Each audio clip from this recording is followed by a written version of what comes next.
오늘은 갑작스러운 위기 상황이나 생활이 어려워지신 분들을 위한 기초생활수급자 신청 방법과 긴급생계 지원금에 대해 자세히 알려드리겠습니다. 먼저 기초생활수급자가 무엇인지부터 설명드릴게요. 기초생활수급자는 생활이 어려운 분들에게 국가에서 최저생활을 보장해드리는 제도입니다. 생계급여, 의료급여, 주거급여, 교육급여 이렇게 4가지 종류가 있어요. 신청 자격부터 말씀드리면 소득이 기준 중위소득 30% 이하여야 합니다. 1인 가구 기준으로 월 소득이 52만 7,158원 이하인 경우에 해당됩니다. 재산 기준도 있는데 일반 재산은 6,900만원 공제 후 계산하고 금융재산은 500만원까지 공제됩니다. 자동차의 경우 10년 이상 된 1600cc 미만 차량만 인정되며 생업용 차량은 50%, 장애인 차량은 100% 면제됩니다. 신청은 어떻게 하는지 알려드릴게요. 거주지 관할시청, 군청, 구청이나 동주민센터에 직접 방문하셔서 신청하시면 됩니다. 필요한 서류는 국민기초생활수급신청서, 금융정보 제공 동의서, 소득재산신고서, 임대차 계약서 등이 필요합니다. 온라인으로도 신청이 가능한데 복지로 홈페이지에서 주거급여, 교육급여, 장제급여는 온라인 신청이 가능합니다. 이제 긴급생계 지원금에 대해 말씀드리겠습니다. 이는 갑작스러운 위기 상황으로 생계가 곤란해진 가구를 대상으로 하는 지원제도입니다. 주소득자의 실직, 휴업, 폐업, 사망, 질병 등으로 소득을 상실한 경우, 화재나 자연재해로 주거에 피해를 입은 경우, 가정폭력이나 학대를 당한 경우 등이 해당됩니다. 2025년 긴급생계 지원금 지원 금액을 알려드리면 1인 가구는 월 76만 5,400원, 2인 가구는 125만 8,400원, 3인 가구는 160만 8,100원, 4인 가구는 195만 1,200원, 5인 가구는 227만 4,600원, 6인 가구는 258만 700원이 지원됩니다. 7인 이상 가구는 1인 추가 시마다 26만 8,900원이 추가됩니다. 소득 기준은 기준 중위소득 75% 이하입니다. 4인 가구 기준으로 월 소득 457만원 이하인 경우 신청 가능합니다. 재산 기준은 대도시 거주자는 2억 4,100만원 이하, 중소도시는 1억 5,200만원 이하, 농어촌은 1억 3천만원 이하입니다. 긴급생계 지원금의 가장 큰 장점은 신속한 지원입니다.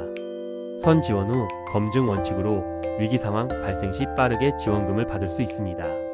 기본 3개월 지원되며 위기 상황이 지속되면 최대 3개월 추가 연장해서 총 6개월까지 받을 수 있습니다. 신청 방법은 여러 가지가 있습니다. 주민센터나 구청 복지과에 직접 방문하거나 보건복지상담센터 129번으로 전화 신청도 가능합니다.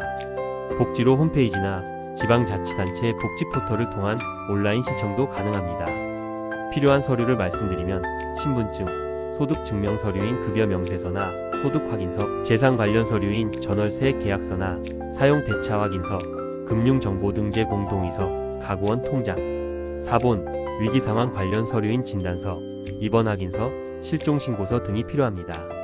서울시에는 추가로 서울형 기초보장제도가 있습니다. 이는 생활 수준은 어려우나 기준이 맞지 않아 법정 지원을 받지 못하는 비수급 빈곤층을 위한 제도입니다. 소득 기준은 기준 중위소득 48% 이하이고 재산 기준은 150-500만원 이하입니다. 2021년 5월부터 부양 의무자 기준이 폐지되어 더 많은 분들이 혜택을 받을 수 있게 되었습니다.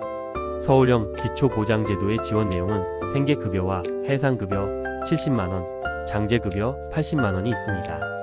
1인 가구 기준으로 최대 35만 6,551원까지 지원받을 수 있습니다.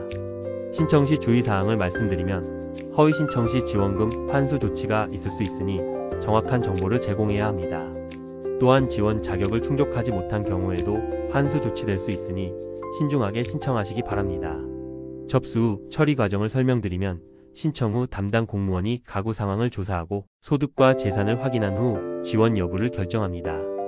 긴급생계 지원금의 경우 신청 후 일주일 이내에 입금되므로 빠른 지원을 받을 수 있습니다. 발급받은 후에는 정기적으로 소득과 재산 변동사항을 신고해야 하며 부정수급 방지를 위한 조사가 있을 수 있습니다. 상황이 개선되면 지원이 중단될 수 있으니 이 점도 알아두시기 바랍니다. 마지막으로 여러분께 당부드리고 싶은 말씀이 있습니다. 어려운 상황에 처하셨다고 해서 포기하지 마세요. 국가에서 운영하는 이런 지원 제도들이 여러분을 위해 준비되어 있습니다. 혼자 고민하지 마시고 가까운 주민센터나 구청에 상담받아 보시기 바랍니다.